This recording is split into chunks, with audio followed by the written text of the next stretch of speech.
Y hoy vamos a discutir un tema y como veremos también un problema que no solo resulta fascinante como un tópico aislado en la historia de la cultura y como un tópico aislado también en la historia de la ciencia y del arte, sino también por las notables repercusiones que va a tener al momento de tratar de definir cuál es la naturaleza de la modernidad temprana, ¿no?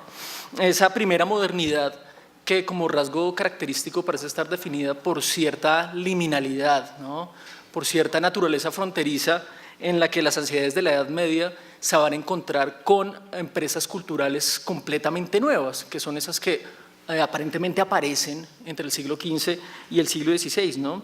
Es esa primera modernidad también que, por esas mismas razones que acabo de citar, se resiste un poco a ser definida unívocamente a partir de ese relato hiperoptimista que se origina en, qué sé yo, los textos de Vasari, por ejemplo, en la pintura de Leonardo, Miguel Ángel, ya a mediados del siglo XVI, ¿no? Esa primera modernidad se resiste un poco a encasillarse en ese relato hiperoptimista y creo que la discusión que vamos a hacer hoy nos va a permitir ubicar mejor entonces cuáles son los hitos sobre los que se sostiene la cultura visual de la modernidad temprana y en últimas también cuál es la gran apuesta que se va a trazar la modernidad temprana y que va a constituir, insisto, su autenticidad, ¿no? Teniendo esa meta a la vista, quisiera primero responder a una serie de preguntas que seguramente muchos de ustedes se hicieron o se están haciendo en este momento y cuando vieron el título de esta conferencia, ¿no? Y la primera es, ¿si es legítimo hablar de la invención de la luz?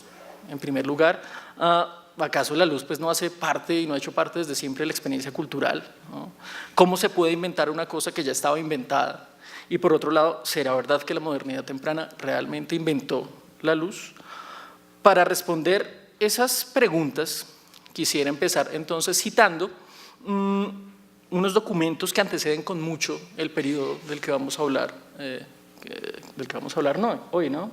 Se trata de dos miniaturas, dos imágenes iluminadas que pertenecen respectivamente a una Biblia de comienzos del siglo XII, la Biblia de Montpellier, y otra Biblia de ya finales del siglo XIII, también francesa, ¿no? Y quise citarlos además porque ambas imágenes describen el momento en el que Dios crea la luz, ¿no? Ahora, estas imágenes también van a ser un diálogo con el texto que las acompaña, pero vamos a fijarnos esencialmente en el aparato visual, ¿no? Primero, vale la pena hacer énfasis entonces en las fórmulas textuales a las que alude las que aluden las Biblias en este caso, y que van a tratar de ser representadas en este par de iluminaciones, ¿no? El texto dice, Dios dijo, hágase la luz, y la luz se hizo. Y la palabra para hablar de hacerse es fiat, ¿no? Que en latín recoge un poco toda la potencia creadora del acto divino, como también su voluntad personal, ¿no? De crear, en este caso, obviamente la luz, ¿no? Esa palabra denota un poco el poder pleno del acto genitivo, ¿no? Del acto de crear, ¿no? Ahora, para relatar ese evento de la creación de la luz, ambos manuscritos y ambas iluminaciones acuden a los símbolos de la luna y el sol, ¿no? Que son, digamos que bastante elocuentes en ese sentido, representan la luz y la oscuridad respectivamente, ¿no? Y le permiten al espectador entender el lugar que ocupa la creación de la luz en la secuencia temporal de toda la creación, ¿no? En ese sentido, uno empieza a entender cuál es la función de estos símbolos acá, ¿no? Lo que buscan estas miniaturas es ofrecerle al lector un mapa que le permita navegar racionalmente los distintos episodios que narra la Biblia en estos primeros apartes, ¿no? Estos episodios del Génesis, una serie de herramientas que le permitan navegar esos episodios a partir de convenciones visuales, ¿no? Convenciones visuales que son pura representación, es decir, son imágenes que no buscan recrear lo que ya está creado, sino simplemente evocarlo, ¿no? Aunque parezca una obviedad, quisiera decirlo, el iluminador no quiere crear la luz acá, quiere evocar el momento de la creación, ¿no? Evocarlo de segunda mano a partir de la imagen como convención, ¿no? Sin embargo, va a ocurrir una cosa completamente diferente, ¿no? Cuando entremos en el siglo XV, ¿no? Y por eso quise citar el libro de obras de Louis Lamballe, iluminado a mediados del siglo XV justamente, y cuyos primeros folios también están dedicados a describir el ciclo de la creación, ¿no? Y quisiera señalar un poco los recursos a los que acude el iluminador acá para hablar de la creación de la luz, ¿no? Primero pensemos en esto, y comparativamente, pensando en las imágenes anteriores, ¿no? El espacio que ocupa la imagen en el texto es mucho más amplio. De hecho, viene a desplazar el texto, que en este caso termina un poco marginado, ¿no? en esta pequeña caja al fondo de la página, ¿no? Mientras que en las imágenes anteriores, obviamente, estas imágenes apenas ocupan un lugar marginal, ¿no? Por otro lado, hay una poderosa síntesis narrativa en esta imagen. ¿Y a qué me refiero con esto de síntesis? La creación de la luz no está acompañada de otros episodios de la creación, ¿no? Y eso favorece que el lector haga una lectura mucho más empática, ¿no? Y mucho más emocional de la imagen, ¿no? La luz, por otro lado, a diferencia de lo que ocurría en los ejemplos anteriores, se convierte no solo en el tema narrativo de la imagen, sino también en el eje conceptual de la imagen, ¿no? Aquí hay una profunda y compleja meditación sobre las distintas naturalezas de la luz. Y quiero que nos fijemos un poco en eso. Del lado izquierdo de ustedes vemos que viene una luz que ilumina el manto de Dios, ¿no? Y de hecho el manto brilla y destaca un poco la textura de su tela.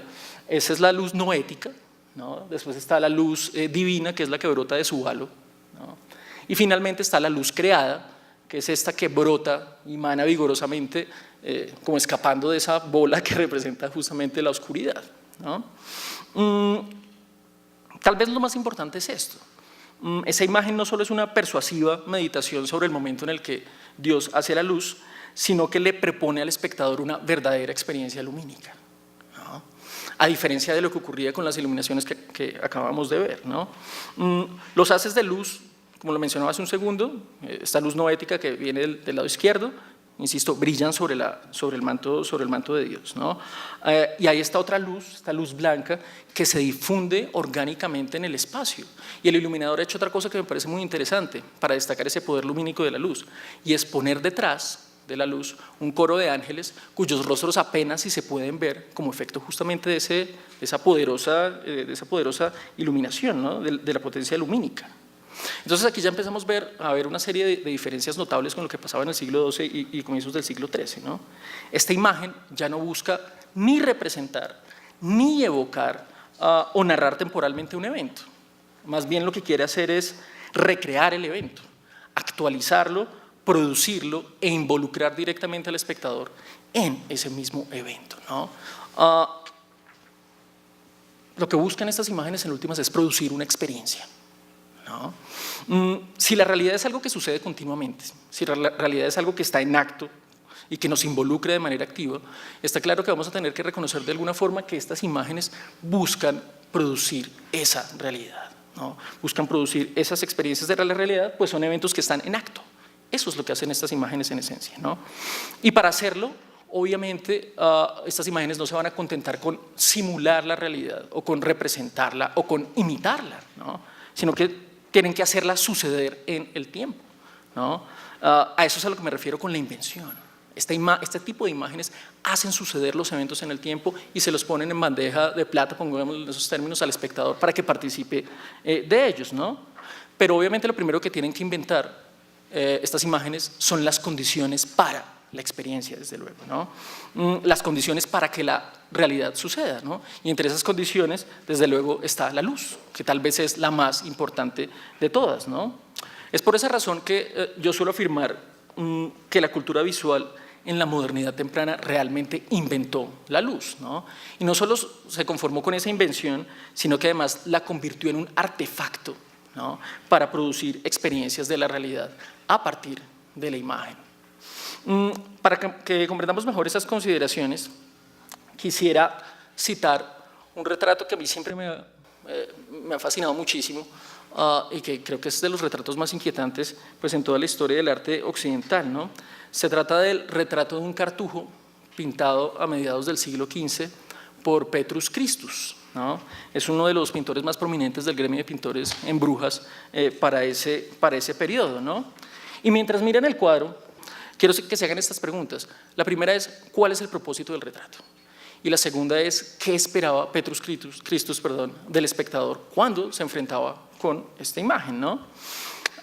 En primer lugar, vale la pena mencionar que en términos compositivos, esta imagen bebe de las convenciones retratísticas que ya había establecido unos años antes Jan van Eyck, ¿no?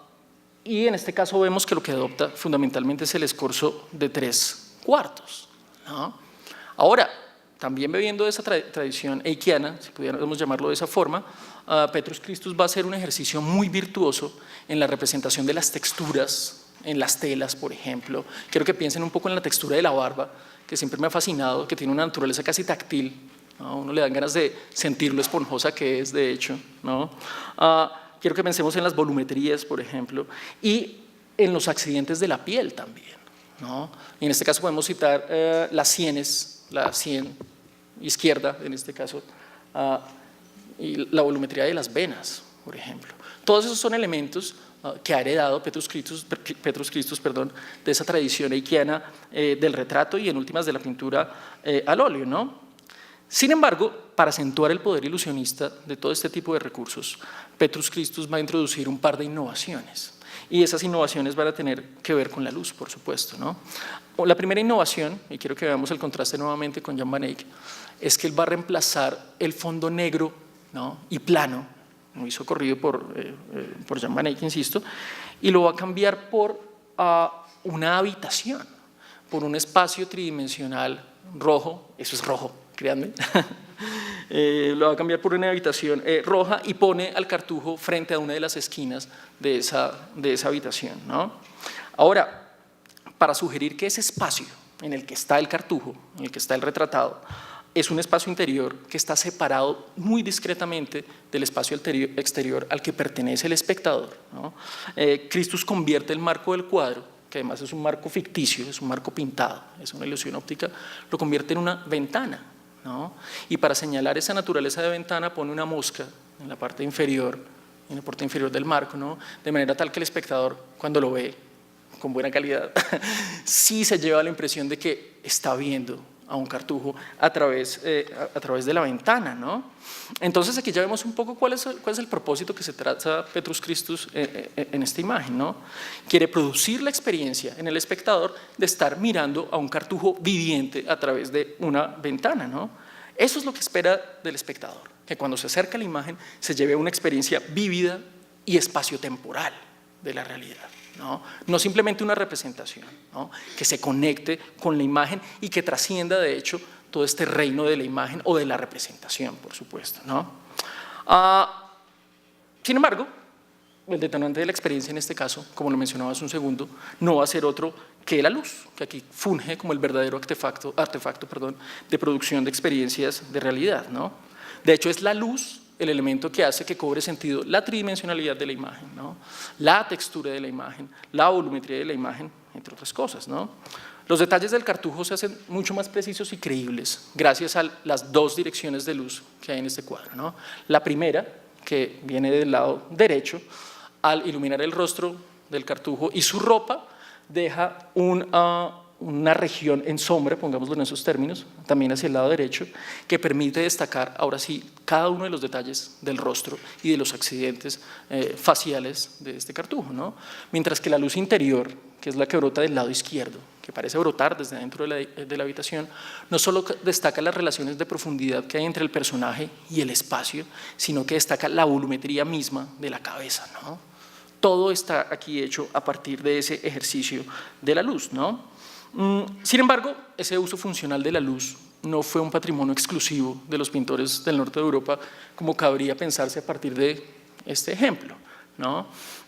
De hecho, el mundo italiano, un poco más tarde, como en los 70s del siglo XV, también empezó a hacer unos experimentos bastante exitosos con el modelado lumínico, ¿no?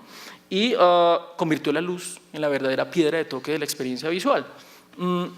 Por esa razón, quise citar una imagen que también me parece muy inquietante, un cuadro que me parece muy inquietante de Girolamo Savoldo, es un pintor veneciano, y el cuadro lo pinta a mediados del siglo XVI, ¿no?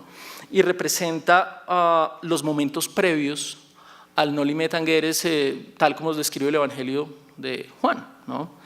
Más o menos la historia es esta, para que pongamos la imagen en contexto.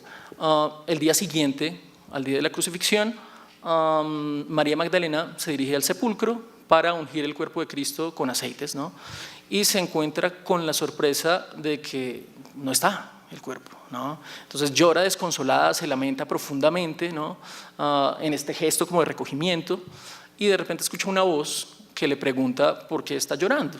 Ella no lo voltea a ver, simplemente sigue mirando la oquedad, pues, de la tumba, y asumiendo que además el tipo que le habla es el guardián del cementerio y que él es el que se ha robado el cuerpo de Cristo, le dice: oiga, dígame dónde está el cuerpo, ¿no? Pero no lo mire en ningún momento. Ante esa respuesta de María Magdalena, la voz vuelve y la llama por su nombre, de hecho, le dice María, y ella se gira y se encuentra a Cristo mismo, ¿no? Es Cristo que ha resucitado y le dice: bien, yo estoy acá, por supuesto. Entonces, en ese sentido, los temas del cuadro se hacen mucho más claros, ¿no? El primer tema del cuadro es la visión mística, ¿no? El segundo tema es la iluminación racional y espiritual que produce la comprensión de la resurrección. Y el tercer tema es la experiencia emocional que implican tanto la visión mística como esa comprensión espiritual de la resurrección. Sin embargo, lo verdaderamente interesante aquí es que a Savoldo no le interesa representar esos temas, ¿no? Lo que realmente le interesa a Savoldo es convertir esos temas en verdaderas experiencias para el espectador. Y todo el aparato visual del cuadro, de hecho, está diseñado para actualizar y recrear ante los ojos del espectador la experiencia misma de María, ¿no? Todos los recursos técnicos del cuadro están pensados para que el espectador se identifique con la Magdalena y comparta su experiencia emocional, ¿no? Arranquemos por la postura de María, ¿no? Este gesto de recogimiento, por supuesto, que evoca el tema del dolor, ¿no? De la pena, también del miedo, y que conecta al espectador justamente a partir de esas experiencias emocionales, ¿no? Ahora, esa experiencia de identificación se hace mucho más eficiente a partir de la dirección que Savoldo le da a la mirada de la Magdalena, ¿no?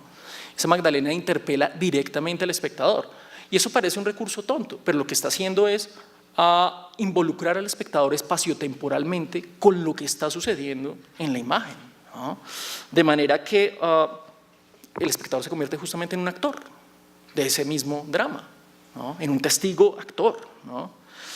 Sin embargo, el rol más importante en la producción de esa experiencia lo desempeña aquí la luz, por supuesto.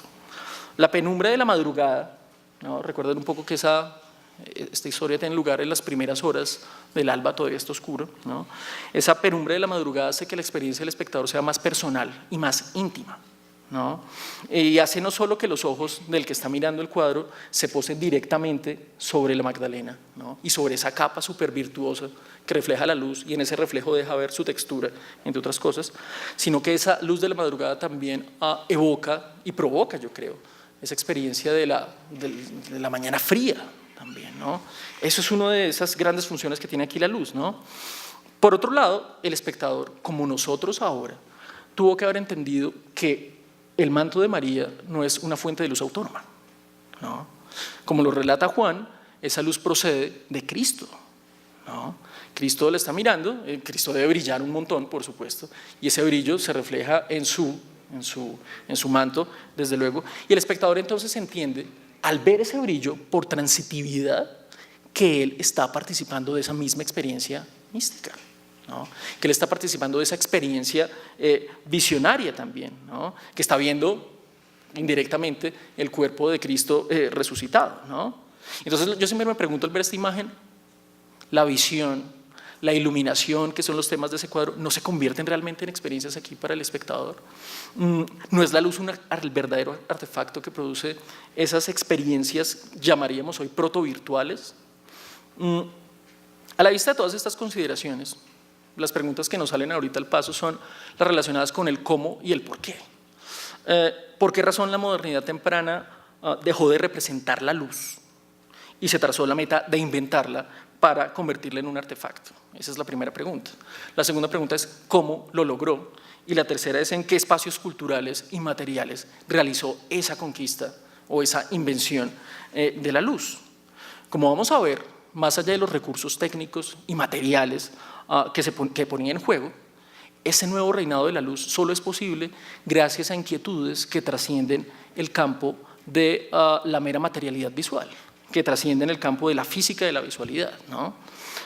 Solo una profunda meditación sobre el poder que podía tener la luz, ya no en términos de realidad material, sino en términos de lenguaje, va a ser posible que las imágenes se conviertan en prolongaciones espaciotemporales de la realidad, ¿no? El tema de la luz-lenguaje, eso es lo que va a caracterizar la apuesta de la cultura visual en la modernidad temprana, ¿no? Y lo interesante es que esa meditación sobre esos poderes del lenguaje no se desarrolló donde cabríamos esperarla, que es justamente los talleres de pintura, qué sé yo, sino fundamentalmente en el campo devocional. Ahí es donde aparecen esas inquietudes, ¿no? Y vamos a ver que esas inquietudes se desarrollan en un proceso escalonado que va desde el siglo XIII hasta el siglo XVII, de hecho, ¿no? Por esa razón, quise citar un documento visual que es muy elocuente, aunque no parezca, al momento de hablar de esos procesos devocionales que van a conducir a este reinado de la luz en la modernidad temprana, ¿no?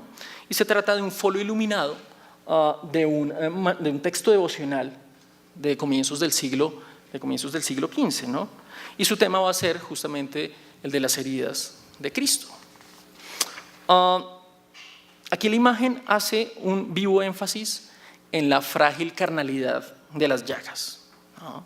Acudiendo a la profundidad visceral de las heridas mismas y al diálogo que hay entre el encarnado rojo y la sombra que estaría al fondo de esa misma herida, ¿no? Y que tendría la función de sugerirle al espectador que casi que está haciendo una experiencia anatómica en las profundidades del cuerpo, ¿no? Para reforzar, gracias, esa experiencia entre repulsiva y empática de estar hurgando dentro del cuerpo, el iluminador hace otra cosa bien interesante y es reiterar constantemente el tema del cuerpo vulnerado. ¿Y cómo lo hace? Primero, encontramos que hay una gran herida en torno a la cual hay una inscripción. Dentro de la herida está el corazón de Cristo y en el corazón de Cristo además está la misma herida, la primera herida, ¿no? Que es la herida que produciría la lanza y las heridas que producen los cuatro clavos de Cristo, ¿no? Por otro lado, las inscripciones que están al lado de la mandorla, junto a la mandorla, buscan suscitar en el espectador una experiencia profundamente emocional y profundamente personal. Y quiero que piensen en el dueño del libro, que es el otro aspecto interesante de esta cultura libraria devocional en el siglo XV. La inscripción dice que las heridas de Dios sean mi medicina, que las llagas de Cristo vengan a mí todas, ¿no? Esa es la declaración que está haciendo la imagen. Esa declaración es la de unirse corporalmente con lo divino, en este caso con Cristo, a partir de la imagen, por supuesto. Esta imagen, profundamente dolorista, como lo podemos adivinar, bebe de una corriente devocional que, como sugeríamos hace un segundo, se inicia en el tránsito del siglo XII al XIII, fundamentalmente en la obra de autores como Anselmo de Canterbury, por ejemplo, Pedro de Abelardo, el mismo Santo Tomás, ¿no? Y una corriente que va a proponer como leitmotiv teológico el tema de que la muerte de Cristo y no la resurrección es lo que salva al género humano, ¿no? También va a proponer otro leitmotiv que va a seguir muy vivo hasta el día de hoy en la cultura devocional contemporánea, ¿no? Y es el que afirma que la muerte voluntaria de Cristo tuvo como motivación última el amor por la humanidad y por la justicia. Ahora, esas ideas son muy tardías, de hecho, si tenemos a la vista que aparecieron 1200 años después de la muerte de Cristo, ¿no? Ese tema del sacrificio amoroso es un tema realmente tardío, ¿no? Y va a provocar un cambio radical en la antropología devocional de Occidente y en las prácticas litúrgicas de Occidente también, ¿no? Al afirmar que Cristo había muerto en medio de indecibles dolores por amor a la humanidad, esta nueva teología lo que va a proponer o lo que le va a sugerir al espectador es que la única forma legítima de responder ese sacrificio es un acto personal, emocional e intenso de agradecimiento. Solo de esa forma se puede uno conectar con la divinidad en los marcos narrativos que propone este tipo de teología, ¿no? Ese tipo de agradecimiento debe expresarse en una profunda experiencia emocional, tal como lo refieren, por ejemplo, las nuevas narrativas de la oración que aparecen también durante ese periodo, ¿no? Toda esta teología del amor sacrificial provoca un cambio en la forma en que se relaciona lo humano y lo divino, ¿no? Y por lo tanto en la oración misma.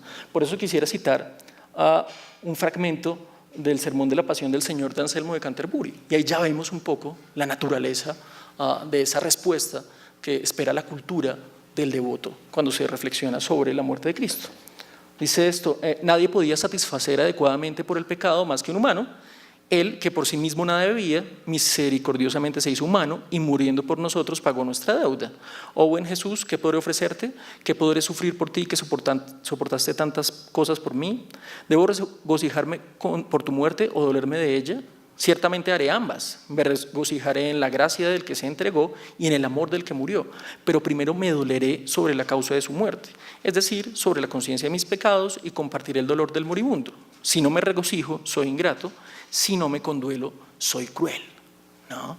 Aquí ya empieza a sentirse esa gran transformación en la antropología devocional de Occidente, que a la postre va a provocar tremendos cambios en las dinámicas de la imagen en la modernidad temprana, ¿no?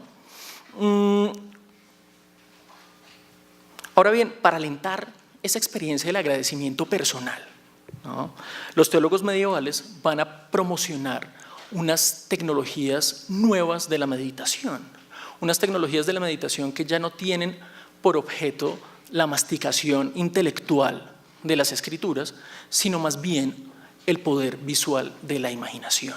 Esa va a ser una de las grandes transformaciones de la antropología devocional en Occidente entre el siglo XII y el siglo XIII, ¿no? Ese nuevo tipo de meditación, al que vamos a llamar contemplación imaginativa de ahora en adelante, le proponía al devoto que se transportara con el ojo de la mente al lugar del Calvario mismo, ¿no?, y que viera con la imaginación cada uno de los tormentos a los que era sometido Cristo durante la crucifixión, ¿no?, lo que le permitía no solo convertirse en un actor del drama, ¿no?, o en un testigo de ese drama, sino que también le producía el deseo de identificarse emocionalmente con él y de compartir el dolor que está experimentando Cristo en esa experiencia imaginativa, por supuesto. Y al compartir esa experiencia, al querer identificarse con él, aparentemente se facilita más el tema de la salvación, ¿no? De ese nuevo rol que va a desempeñar en Occidente estas nuevas tecnologías de la meditación imaginativa, de la visualidad imaginativa, da cuenta, por ejemplo, la nueva iconografía de la oración que aparece también a partir del siglo XIII, ¿no? Mientras que en el siglo XI y comienzos del XII, quiero que miremos la imagen que está al lado izquierdo, la oración se representa como un acto en el que el sujeto se postra ante una divinidad que es trascendente, invisible, incomprensible. A partir del siglo XIII vamos a encontrar una cosa completamente distinta, ¿no? El devoto se inclina, o mejor, la imagen representa al devoto inclinándose ante la imagen misma, ante una imagen imaginaria. La imagen representa el acto cognitivo imaginativo del devoto, un acto cognitivo que tiene como objeto justamente el sufrimiento corporal de Cristo, por supuesto. Ahora, puesto que de esa experiencia visual dependía la salvación del sujeto, se va a desarrollar en Europa entre el siglo XIII y el siglo XV una verdadera erótica de la imagen contemplativa, ¿no?, un deseo colectivo de ver lo divino, y también una literatura que va a alimentar ese deseo de ver lo divino. Ahora, también van a aparecer una serie de prácticas devocionales que van a tener como propósito alimentar ese deseo de ver, ¿no? Y entre esas vamos a encontrar nuevamente el tema de la devoción por las llagas de Cristo, que es una devoción del siglo XIII, ¿no?, que tiene como propósito inicial que el sujeto haga empatía con lo que ve, ¿no?, y en segundo lugar, estimular desde luego ese deseo de ver más profundamente el cuerpo de Cristo y todas las experiencias dolorosas que pudiera haber soportado, ¿no? Es por eso que resultan tan interesantes nuevamente estas llagas de Cristo que acabamos de presentar hace un momento, ¿no? Como lo sugiere la convergencia entre imagen y texto, lo que hacen imágenes como estas o folios como este es ser una proyección material de ese deseo colectivo de ver, ¿no? De ese deseo colectivo de ver el cuerpo que sufre, para poder identificarse con ese cuerpo que sufre, por supuesto, ¿no? Y quiero que volvamos otra vez al tema de la inscripción, ¿no? Que las heridas de Dios sean mi medicina y que las llagas de Cristo vengan a mí todas. Lo que está sugiriendo esa inscripción es que cuando el espectador ve esta imagen, se identifica corporalmente con la divinidad. Identificarse tal vez es una palabra muy corta, lo que hace es una suerte de fusión, ¿no? A través de la imagen. La imagen es la que propone esa experiencia justamente, ¿no? Ahora, habíamos hablado hace un segundo de que también hubo una profusa literatura devocional que estimuló ese deseo de ver también. Y esa literatura devocional le va a proponer al lector, y como vamos a ver también al espectador, una serie de desafíos completamente nuevos, desafíos que también se van a trasladar al terreno de las artes y de la experiencia visual. Con el crecimiento urbano del siglo XIII va a ocurrir un fenómeno muy interesante, y es que los mercaderes, ¿no? Y los artesanos van a empezar a participar de una manera mucho más activa de las dinámicas de la alfabetización de las que antes solo podían participar el clero y la nobleza, ¿no?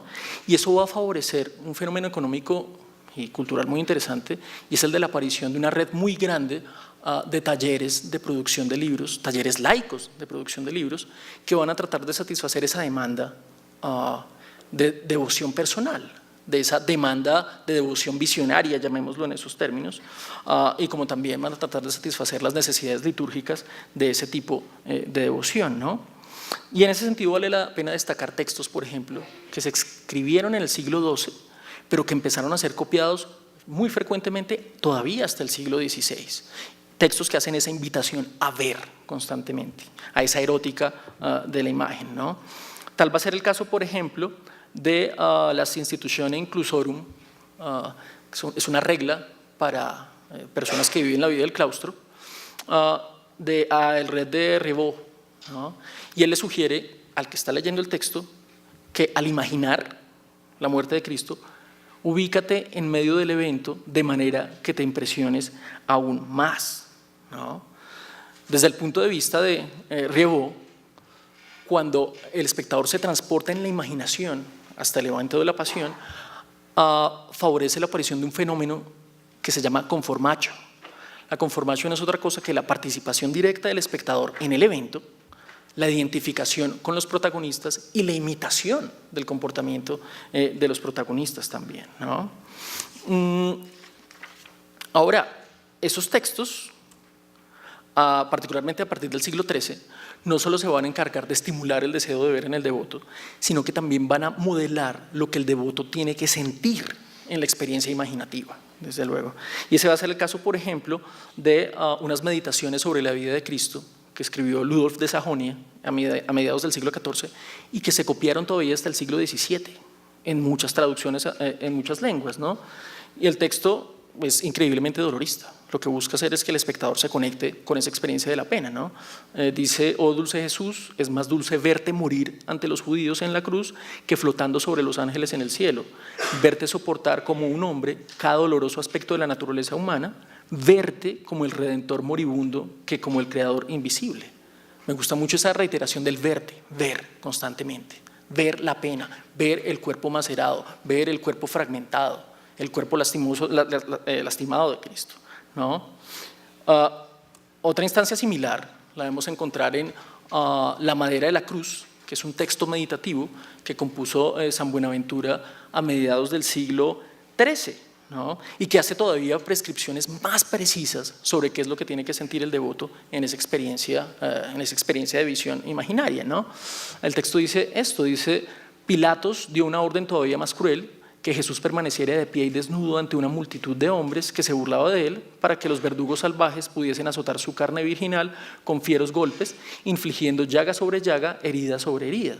La sangre preciosa de aquel joven se derramaba copiosamente por los costados de su cuerpo inocente, y tú, hombre perdido, causa de toda esta confusión y de todo este dolor, ¿cómo es que no te conmueves y rompes a llorar? Observa cómo paga en tu nombre lo que él no ha robado. ¿Cómo es que tú, alma impía, no lo compensas con gratitud, devoción y compasión?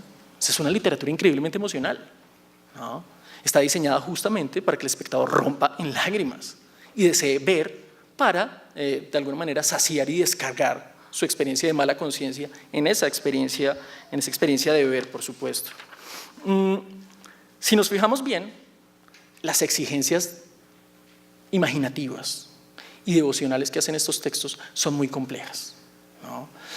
Son increíblemente dificultosas, especialmente para el hombre de a pie, que no está familiarizado, como los profesores de teología, por ejemplo, o los estudiantes de teología o el clero, con esas experiencias místicas, ¿no?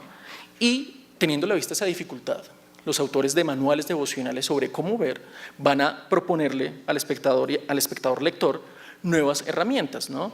Ese va a ser el caso de el Pseudo-Veda, al que se le atribuyen unas meditaciones de Cristo compuestas a mediados del siglo XIV, que van a ser muy exitosas todavía hasta el siglo XVI, que propone lo siguiente, le propone esto al espectador para vencer esa dificultad imaginativa. Los lectores deben imaginar que están presentes en cada momento de la pasión y deben sentir pena y horror, como corresponde a quien contempla con sus propios ojos el sufrimiento y la muerte del Señor.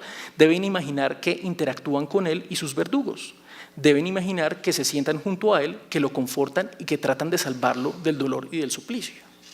Pero realmente esa recomendación no va a ser otra cosa que complicar más la experiencia imaginativa, ¿no? Va a hacer que esa experiencia de ver se haga cada vez más ardua para los no iniciados, ¿no? Y quiero que se tracen este escenario a su vez imaginario, ¿no? Esta recomendación le sugiere al lector que se traslade con un ojo descorporeizado, ¿no?, a un mundo visual etéreo que además tiene que controlar en cada uno de sus aspectos narrativos. Eso es una cosa muy difícil, ¿no? Para el hombre de a pie, por supuesto. Seguramente para los santos será una cosa muy sencilla, pero para el hombre de a pie del siglo XIV y XV, no, por supuesto, ¿no? Y teniendo a la vista esa dificultad, va a aparecer la gran revolución devocional y visual de Occidente. Y es que estos autores de manuales van a sugerirle al espectador que use imágenes pictóricas para poder detonar la experiencia visionaria, para que no le quede tan difícil ese ejercicio de controlar en su mente toda la narración de la pasión de Cristo, ¿no? Y así nos vamos a encontrar con personajes como Gerhard Gruth, por ejemplo, fundador de la Hermandad de la Vida Común en el siglo XIV, Florentius Radewins, Jean Gerson en Francia, que afirman justamente que las imágenes fueron diseñadas por la divinidad para suplir las debilidades cognitivas y conceptuales del ser humano, que es incapaz de ver claramente lo divino, ¿no? Y quiero que piensen en esto, que es lo que me parece interesante en términos de antropología del lenguaje, ¿no? Y es que ahora va a ser la imagen pictórica y no la realidad natural la que tendrá la tarea de producir la experiencia emocional. Es la imagen pictórica la que tiene esa función.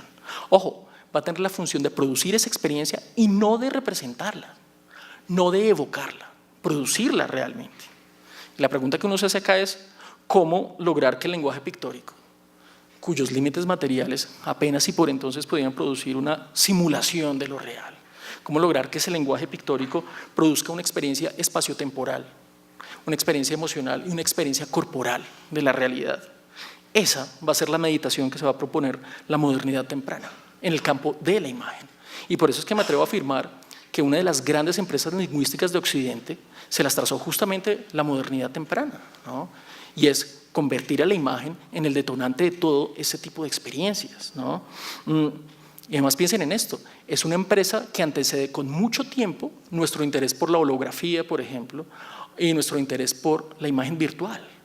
Porque si algo es esto, es una experiencia de la virtualidad a partir de la imagen. Aquí ya hay todo un discurso en ciernes sobre ese poder virtual de la imagen y sobre la imagen como naturaleza, por supuesto. Y lo interesante va a ser esto, no va a resolver esa meditación ni ese desafío ni en el panel ni en el lienzo, sino en el libro devocional, particularmente en los libros de devoción privada como salterios, libros de horas, breviarios, ¿no? Soportes materiales que antes eran un vehículo de la palabra escrita, por supuesto, ¿no? Puesto que la meta del devoto era entonces tener esa profunda experiencia visual de lo divino, los libros de oración privados, como los libros de horas, empezaron a incluir imágenes que pudieran desempeñar el rol de portales imaginarios, que pudieran detonar simultáneamente todos esos afectos que debían conquistar la salvación del sujeto, ¿no? Y para que pudieran cumplir eficientemente con esa tarea, los iluminadores de estos libros van a acudir a una serie de recursos conceptuales y materiales bastante complejos, que de hecho van a ser muy exitosos. Gracias a esos recursos, la imagen ya no solo va a ser un portal hacia lo divino, sino que va a ofrecer un discurso autorreferencial sobre el poder que tiene el mundo visual. Por esa razón, quise citar el libro de obras de Louis de Lamballe. Es un libro de obras iluminado a finales del siglo XV. Y esta imagen a doble folio, es decir, que aparece cuando uno abre el libro, realmente le está haciendo unas indicaciones muy claras a Louis de Lamballe, que es su propietario, sobre la manera en que debe usar la imagen para tener una experiencia sólida de lo divino, ¿no? Quiero que pensemos en Louis de Lamballe, que está representado en el lado izquierdo, ¿no? Louis de Lamballe aparece postrado en actitud meditativa inicialmente, junto a su libro de obras, ¿no? Que está justamente a ese lado, mientras está rodeado por los canónigos de la Catedral de la Santa Trinidad de Laval, que lo ven hacer este ejercicio meditativo. Hay un elemento que nos permite dar cuenta de que está haciendo un ejercicio meditativo y es la dirección de su mirada. Uno pensaría que está mirando a la Virgen, que está en el frente, pero realmente tiene la mirada perdida en el vacío. Está imaginando realmente, no está viendo realmente lo que tiene enfrente, o no está viéndolo con el ojo de la carne, ¿no? Con el ojo físico, ¿no? En el otro folio, en el folio izquierdo, en el verso, la Virgen y el niño, están rodeados por un coro celestial de ángeles y tienen el aspecto y el volumen no de una escultura o de una talla, ¿no? Que es lo que uno piensa cuando ve la imagen de arrancada. Uno piensa que Louis de Lamballe está rezando una imagen de la Virgen, ¿no? Esta Virgen y el niño tienen el aspecto de un ser viviente, ¿no? De un ser natural, de personajes reales, ¿no? Y no solo parecen vivas, sino que de hecho interactúan con Louis de Lamballe, a juzgar por lo que hace el niño, y es que le extiende la mano, interactúa directamente con él, ¿no? Dialoga con él. Si nos fijamos bien, lo que está haciendo esta imagen es sugerirle a Louis de Lamballe, mientras lee el texto, una serie de, llamémoslo así, de insinuaciones muy claras. La primera es esta: la próxima vez que vaya a meditar frente a una imagen, imagine que esa imagen está viva. Esa es la primera insinuación que le hace esta imagen a su lector, ¿no? La segunda es esta: la imagen pictórica que tiene entre sus manos abierta, en esa imagen pictórica que tiene entre sus manos, ya se está disolviendo la separación entre lo divino y lo humano, ¿no? De hecho, se disuelve sensorialmente. La distancia que separaba el mundo celestial del mundo natural ha desaparecido en el campo de la imagen. La unión de Louis de Lamballe con lo divino se opera justamente en la imagen, ¿no? La imagen es ese gran aparato, ese gran artefacto de producción de experiencias, ¿no? Y de hecho, esa va a ser la función que va a tener esta ingeniosa composición en díptico, ¿no? La composición en díptico busca potenciar todas esas sugerencias. Piensen en esto: cada uno de estos folios tiene una ventana y cada una de esas ventanas dirige al espectador a un reino completamente distinto. El reino del mundo natural, llamémoslo así, y el reino del mundo celestial. Sin embargo, el virtuoso ilusionismo, el virtuoso naturalismo técnico que emplea el iluminador aquí, hace que esos dos reinos se unan en uno solo, ¿no? Hacen que esa separación finalmente se disuelva, hacen que esos reinos se unan en una misma experiencia espacio-temporal, ¿no? Ahora, cuando Louis de Lamballe se ve a sí mismo en ese micromundo de la imagen, a través de esas ventanas prodigiosas, viene a confirmar dos cosas bien importantes. La primera es que el evento ocurrió, ¿no? Al verse en esa imagen, él se imagina que ese evento ha sucedido y por lo tanto le confiere a la imagen casi que un estatuto muy similar al que le conferimos hoy a la fotografía, ¿no? En ocasiones le conferimos a la fotografía esa naturaleza documental y por lo tanto en ocasiones también la fotografía nos sirve para detonar experiencias emocionales. Algo así le pasa a Louis de Lamballe en este caso. Cuando él ve la imagen, ¿no? Confirma que eso sucedió y despierta la respuesta emocional correspondiente a una experiencia que ha pasado. Pero no solo confirma eso, confirma además que eso está sucediendo en el mismo momento en que lo lee. En el mismo momento en que él está leyendo el libro de obras, en el que lee esta imagen, él se descubre a sí mismo uniéndose con lo divino, teniendo esa experiencia, ¿no? Con ayuda, obviamente, del libro de horas, ¿no? Por esa razón, es que me gusta mucho pensar, y creo que no es descabellado, que estas imágenes son micromundos portátiles interactivos de la modernidad temprana. Son verdaderos dispositivos virtuales, ¿no? Y para acentuar ese poder de virtualidad de la imagen, los iluminadores entre comienzos del 15 y finales del 16 van a diseñar otros recursos de lenguaje, ¿no? De lenguaje visual. Y uno de ellos va a ser este que vemos aquí en el libro de horas de Anne de Billoux, ¿no? Y es el de reiterar la naturaleza de ventana que puede tener la imagen, ¿no? Y no en un sentido metafórico, sino en un sentido material, justamente, ¿no? Eso es lo que ocurre con esta representación del rostro de Cristo que estamos viendo acá. Aquí el iluminador le concede al marco una naturaleza claramente tridimensional, que le sugiere al espectador dos cosas. Primero, que él mismo puede atravesar ese marco tridimensional, y puede pasar al reino de la imagen. Y le sugiere otra cosa simultáneamente, y es que lo que está en el reino de la imagen puede venir hasta acá, puede pasar a su propio mundo. Esa va a ser la función que tienen los dedos de Cristo en el marco, que me parecen muy chéveres. Uno tiene la impresión de que va a tamborilear los dedos en algún momento, ¿no? Pone los dedos sobre el marco para sugerir que ese intersticio entre el mundo de la acá y el mundo de la imagen se puede romper justamente, y que la imagen entonces es una barrera fluida, ¿no? Es una barrera liminal que conecta esos dos mundos, ¿no? Otro tanto va a ocurrir con el libro de horas de Carlos de Angulema, también iluminado a finales del siglo XV. La naturaleza tridimensional del marco le sugiere al espectador que puede hacer una experiencia de fisgonear, ¿no? Casi una experiencia boyerista de meterse en las narraciones de la Anunciación y las narraciones de la adoración de los pastores, como testigo, como actor, y si hace un buen ejercicio meditativo, como un participante activo, desde luego. Sin embargo, en todas estas herramientas a las que acuden estos iluminadores, ya se manifiesta de manera clara cuál es la gran llave que le va a permitir a estos imagineros y artistas de la modernidad temprana producir experiencias de la realidad, ¿no?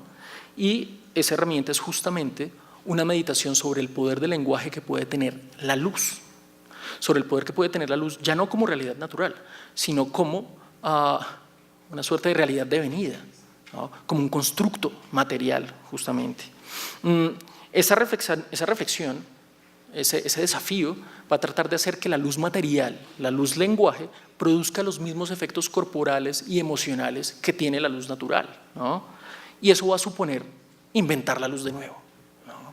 Eso supone inventar la luz de nuevo, inventarla con materiales distintos, inventarla en una región cognitiva completamente distinta, no solo para que produzca los mismos efectos de la luz natural, sino que para que produzca otros aún más inquietantes, como es visualizar lo divino.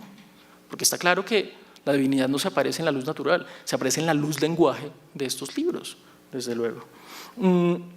Los iluminadores de los libros de horas, que son los pioneros de esta invención de la luz, enfrentaron ese reto con arreglo a dos recursos que van a emplear muy exitosamente la mayoría de pintores todavía hasta el siglo XVII, ¿no?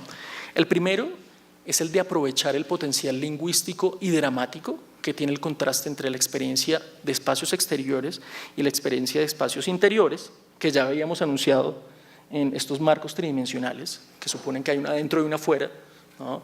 Y que hay casi que un diálogo de luces que van desde el mundo de la imagen hasta acá y desde el acá hacia el mundo de la imagen. Y el otro recurso al que van a acudir es al modelado de volúmenes y texturas a partir de contrastes cromáticos entre tonalidades bajas, es decir, oscuras, y tonalidades mucho más altas o claras, ¿no?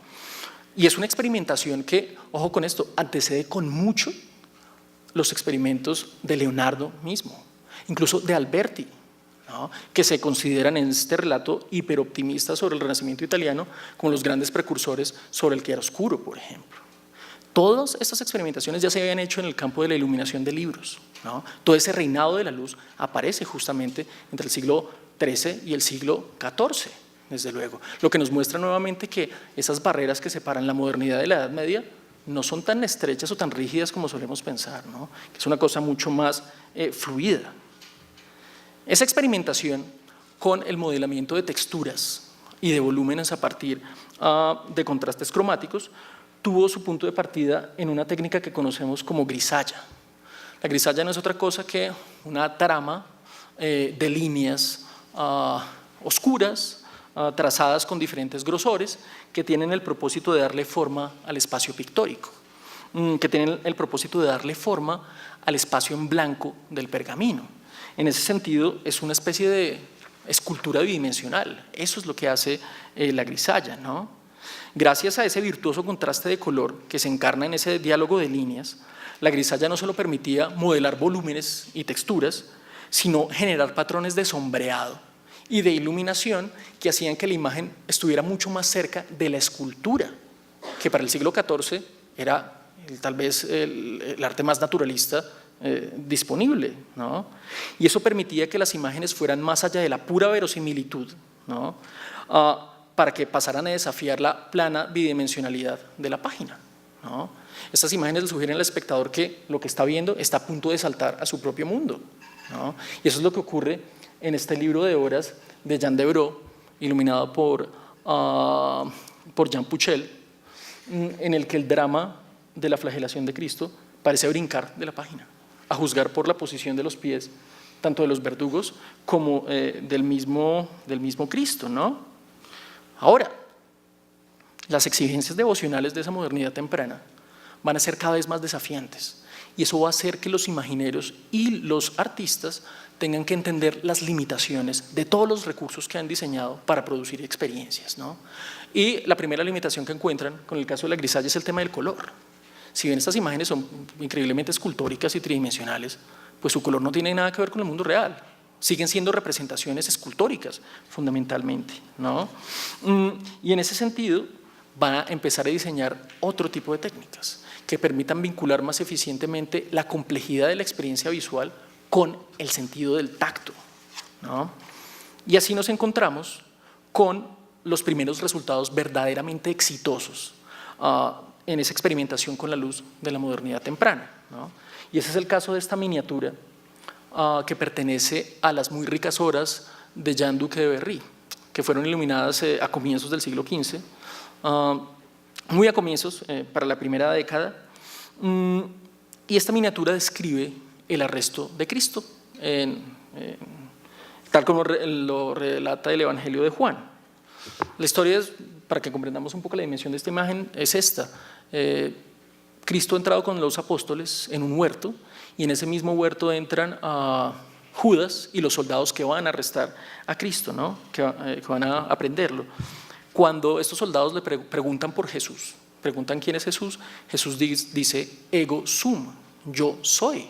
Y ante esa respuesta, los soldados todos caen al suelo, como desmayados, en un estado de estupefacción, como de suspensión de la conciencia, justamente porque lo que está haciendo Cristo en ese caso, eso lo dice la narración del Evangelio, es revelar su divinidad, ¿no? Esa revelación de la divinidad deja estupefactos pues a quienes se lo revela, desde luego, ¿no? Ahora, esta es una de las primeras imágenes eficientes en claroscuro de la modernidad temprana, ¿no? Todo el potencial emocional de esta imagen descansa en la creación de una atmósfera íntima, en la creación de una atmósfera de recogimiento, ¿no? Una atmósfera que hace que el espectador participe un poco de esa experiencia de la revelación de lo divino que se está narrando ahí, ¿no? ¿Y cómo se logra esa atmósfera? A partir de un sofisticado diálogo visual entre los tonos altos de las antorchas, el halo de Cristo y las estrellas que están en el cielo, y el uso de capas de pintura que de manera imperceptible van ascendiendo tonalmente desde lo más oscuro hasta lo más alto, ¿no? El gran logro de los hermanos Limburg acá, y es un logro que va a heredar toda la modernidad temprana y la pintura posterior, es el de haber comprendido que el volumen y la luz se modelan mejor no con líneas, ¿no? Sino más bien a través del manejo de los efectos perceptuales del color, ¿no? Que ahí es donde descansa justamente su poder de lenguaje. Y quiero que también destaquemos lo siguiente: los hermanos Limburg hacen eso en un periodo en el que el estudio científico del espectro del color está lejos todavía, ¿no? Y ellos ya lo están haciendo de una manera muy intuitiva. Aquí los contornos de los cuerpos, la arquitectura de las armaduras, la profundidad de la luz, la tridimensionalidad, se logra aplicando capa sobre capa de pintura, muchas capas de pintura, ¿no? Usualmente la primera capa es la más oscura, mientras que las capas sucesivas ascienden tonalmente hacia rangos mucho más altos hasta llegar a los brillos que en los hermanos Limburg se hacen con un solo pelo de armiño, ¿no? En una experiencia increíblemente virtuosa, desde luego. Ahora, esas experiencias, esas progresiones de tonalidad van a tener su éxito visual y emocional precisamente en su imperceptibilidad, en que no las notemos a simple vista. Solo podemos descubrirlas cuando usamos el microscopio binocular, ¿no? Que nos va a mostrar cómo el volumen, la masa y la luz se esculpen literalmente. La pintura se convierte en una forma de escultura, ¿no? Por eso quise citar esta microfotografía de otra obra de los hermanos Limburg, Las bellas obras de Juan de Francia, y que representa el escarnio de Cristo. Quiero que nos fijemos en el personaje en el folio derecho, que está a la derecha también y que está levantando esta mano con el gesto de golpear a Cristo, ¿no? La microfotografía nos muestra cómo se elabora el turbante que tiene puesto, ¿no? Entonces vemos que hay una ascensión cromática desde lo más bajo hasta lo más alto, de manera tal que esa parte muy clara de este turbante se convierte realmente en una escultura, ¿no? En una cosa densa, una cosa volumétrica, desde luego, ¿no? Lo mismo va a ocurrir con el folio que describe el final de la peste de Roma en el siglo VII, si no me equivoco. Este personaje que se está inclinando a depositar un cadáver en la tumba está modelado justamente a partir de la luz. Y esa luz los hermanos Limburg la hacen a partir de capas y capas de pintura, graduada tonalmente desde lo más oscuro hasta lo más claro, ¿no? Todos esos recursos técnicos, en diálogo con el tema poético de la ventana, ¿no? Con la profundidad de la ventana, van a producir tal vez los éxitos más rotundos en estas dinámicas lumínicas de la modernidad temprana, ¿no? Lo interesante en este punto, insisto, es que todo este tipo de innovaciones y todo este tipo de meditaciones estuvieron motivadas precisamente por el campo devocional, ¿no? Y esto nos permite entender más claramente que los grandes alcances de la modernidad temprana no fueron el producto del genio, tal como lo pretendía Vasari, ¿no? Que es el gran historiador de la pintura del Renacimiento, ¿no? Todas estas innovaciones están producidas por inquietudes culturales muchísimo más amplias, ¿no? Por un impulso de ver y experimentar intensamente lo divino, ¿no? Es entonces en ese campo de los libros iluminados donde se hacen las primeras intuiciones sobre el poder virtual de la imagen. Pero va a ocurrir un fenómeno, y es que está claro que la página de un libro no favorece muy claramente la experiencia virtual, por varias razones. La página del libro tiene unas dimensiones reducidas, en primer lugar, y en segundo lugar, dialoga muy estrechamente con la palabra. Casi que la palabra mata un poco la imagen. El siguiente paso que va a dar la modernidad temprana es sacar ese nuevo lenguaje de la imagen a un soporte completamente diferente, un soporte que potencie sus capacidades ilusionistas, sus capacidades virtuales. Y ahora sí nos vamos a encontrar con el panel y el lienzo, desde luego, ¿no? Que ya no solo van a involucrar los ojos y los símbolos visuales, sino que van a producir justamente una experiencia espaciotemporal mucho más eficiente, ¿no? Por eso quise citar para esta charla este cuadro de Hans Memling, que es otro de estos grandes pintores nórdicos del final del siglo XV, y representa la Anunciación, ¿no? Esta Anunciación tiene dos propósitos fundamentales. El primero, técnicamente hablando, ¿no? El primero es sacarle provecho al contraste entre el espacio exterior y el espacio interior. Y de esa manera, a partir de ese contraste, poder producir un tipo de luz que sea mucho más eficiente para el espectador, que sea mucho más eficiente en la tarea de producir una experiencia, llamémoslo así, multisensorial, ¿no? Ahora, narrativamente lo que presenta el cuadro es, obviamente, pues, toda esta narración de los evangelios que ya conocemos, pero también es un acto litúrgico. Quiero que pensemos, por ejemplo, en lo que hace el ángel Gabriel, ¿no? El ángel Gabriel lleva una casulla sacerdotal y de hecho se arrodilla para honrar a la Virgen, mientras que los ángeles la ayudan a levantarse, porque está meditando, desde luego, y la ofrecen a la vista del espectador, que es otra cosa que vale la pena destacar, a juzgar por la mirada que dirige el ángel que está al lado izquierdo, que nos mira a nosotros directamente. Lo que están haciendo los ángeles es ofrecer el cuerpo de la Virgen a los ojos del espectador como si fuera un ostensorio, como si fuera un ostensorio con la hostia consagrada. Pues como podemos ver en la parte superior está el el Espíritu Santo, que sugiere que Dios ya se ha encarnado en ella. Eso es lo que está haciendo tanto el ángel como los otros, ¿no? Ofrecerle a los ojos del espectador un acto litúrgico. Sin embargo, el poder experiencial de esta imagen, nuevamente, insisto, descansa en el tema de la luz. Cuando Hans Memling hace que la luz pase a través de esa pequeña ventana, no solo está haciendo una metáfora de cómo entra Cristo en el cuerpo de María, realmente está proponiendo todo un ejercicio técnico, y un ejercicio técnico muy virtuoso. Si nos fijamos bien, no hay ninguna otra fuente de luz en la habitación. La única fuente de luz que hay es el Espíritu Santo, que tiene un pequeño halo lumínico muy pequeño, es muy reducido, ¿no? Y la luz fundamentalmente entra a través de esa ventana. Esa luz, que técnicamente se llama luz condensada, o así la va a llamar el siglo XVI y el siglo XVII, va a permitir destacar las texturas de cada uno de los elementos que están en esa habitación, ¿no? Esa luz condensada permite que el pintor pueda sugerir la textura de la botella de vidrio que está sobre ese aparador, ¿no?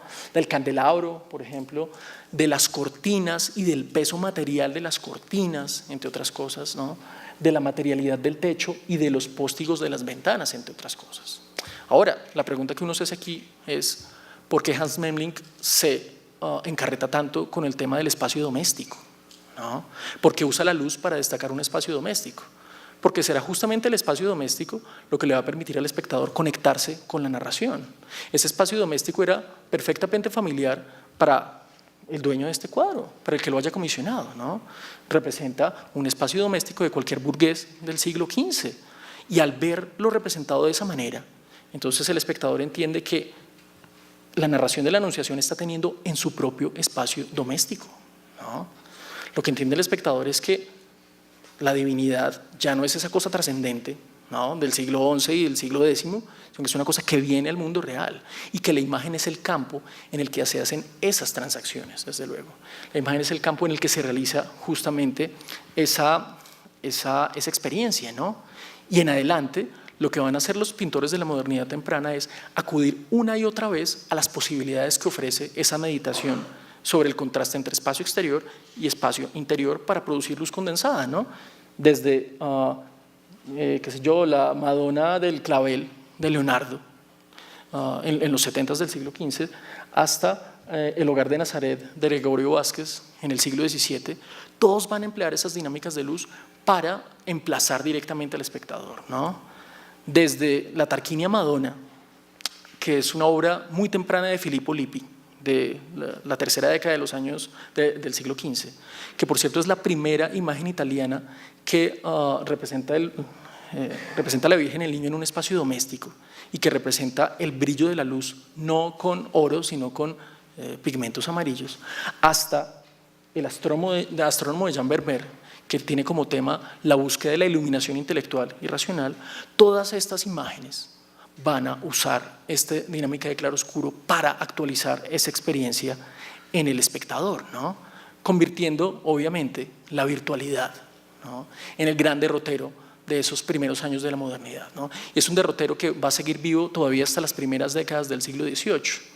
La reflexión que quería proponerles hoy es justamente sobre cuáles son los ejes entonces sobre los que se teje la experiencia de la virtualidad.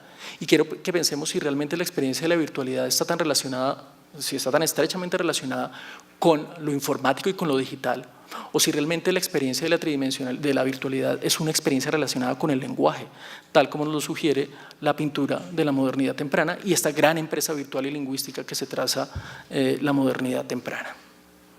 Bien, muchas gracias.